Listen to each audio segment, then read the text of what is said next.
Hi, this is Miss Shelley Smith, and I'm going to be going over some of the basic features of your ribbon in Microsoft Word.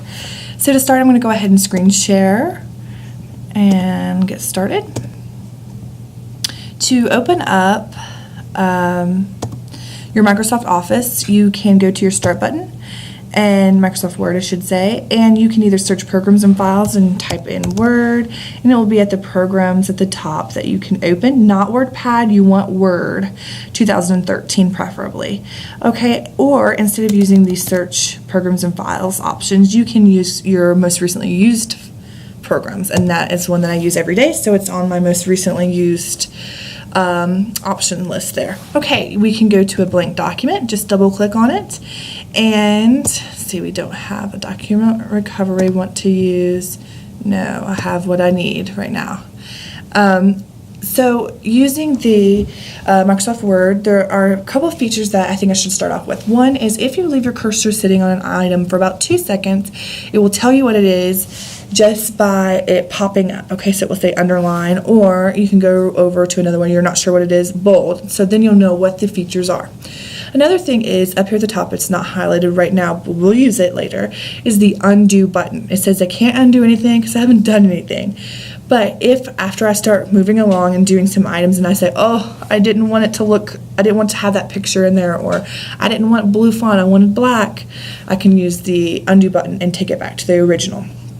Okay, so to get started, most of the items that you will be finding and using most frequently are under your Home tab. You will use your File tab, and to do this, you'll probably be using your Save As feature or also your Print feature. Okay, let's go back to the ribbon. All right, under your ribbon, under each tab, there are different groups of items. Here under your Home tab, there is a clipboard group, a font group, a paragraph group, a styles group, and lastly, the small one, an editing group. In your directions in your book, it might say to go to the paragraph group and to center your text. So what you would do is follow the ribbon along to the paragraph group, and you would know somewhere from this line to this line there is a center your text option. And if you leave your cursor sitting on it long enough, it will tell you, oh, this is the center your text. So let's get started to see some of the items that you can use. Let's see the font effects. All right, so if I want to change this, right now this is written in Calibri, that's the font style right here, and it's in font size 11. That's the default, Calibri and size 11. It used to be New Times Roman size 12, but now if we want to change it to that, we'd have to go and click the drop down arrow and go to the new different font. And the same for the size. But let's do the chiller, okay? So to select the text to change it to the chiller font, you would have to start at one side or the other. It can be left or right, doesn't matter, but you need to left click your mouse and drag your finger or drag your mouse to select the text. Then you can come up to the font selection and font style and change it to chiller. So now we see that it has changed, and we can change the size to make it bigger since it's so little. All right, so that's kind of changing your font style and your font size, and you can see the different font effects that it has. Also, if you want to make your font as big as a page and you can't figure out, well, is it 28, is it 72, you can use the grow option right here, and the font shrink and the font grow. This is the grow, the increase font size, and this is the shrink, to decrease the font size to make it go back. But those two options will help you without guessing over here what number. You can use these grow and shrink options as well. Also, if you say, well, I wanted all that to be capitalized, I don't feel like rewriting it all, you can come over here to the change font and make it all uppercase. See the font effects? Okay. If I say, oh my goodness, I can't believe I did all that, I need it to go back to the Calibri size 11. Well, one way is I can hit the undo button and take it back to the beginning. But let's say I don't want to do that.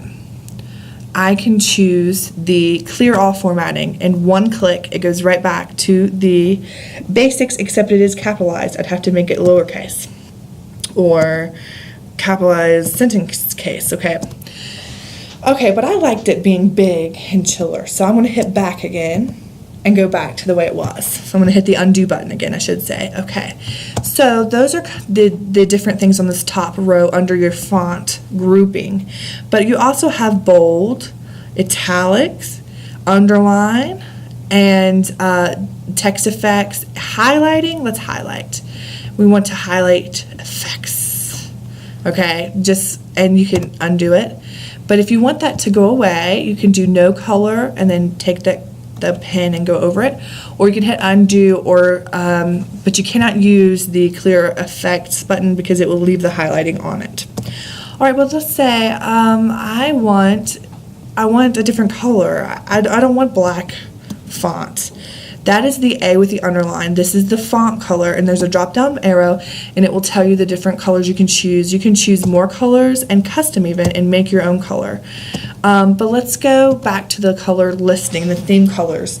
In your directions, oftentimes they'll say, well, you need to pick blue, darker, 25%.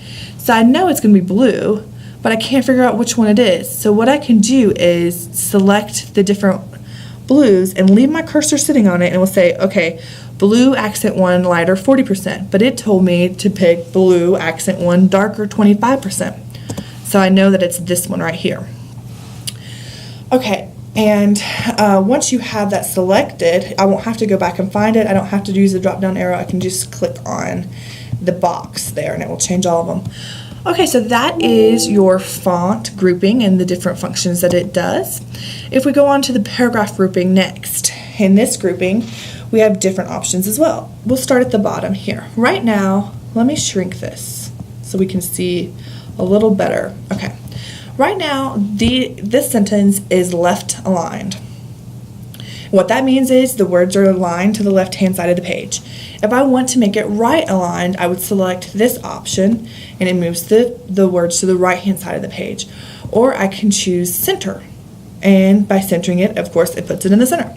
Or justify. Justify doesn't really show you a large difference here because it's not a full page of words. If you have a full page of words and a large essay, then you'll see the different effects that it has on I see the issue.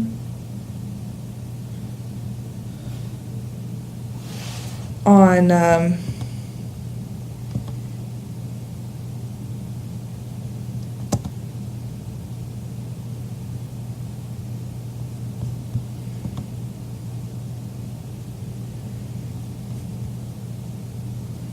okay.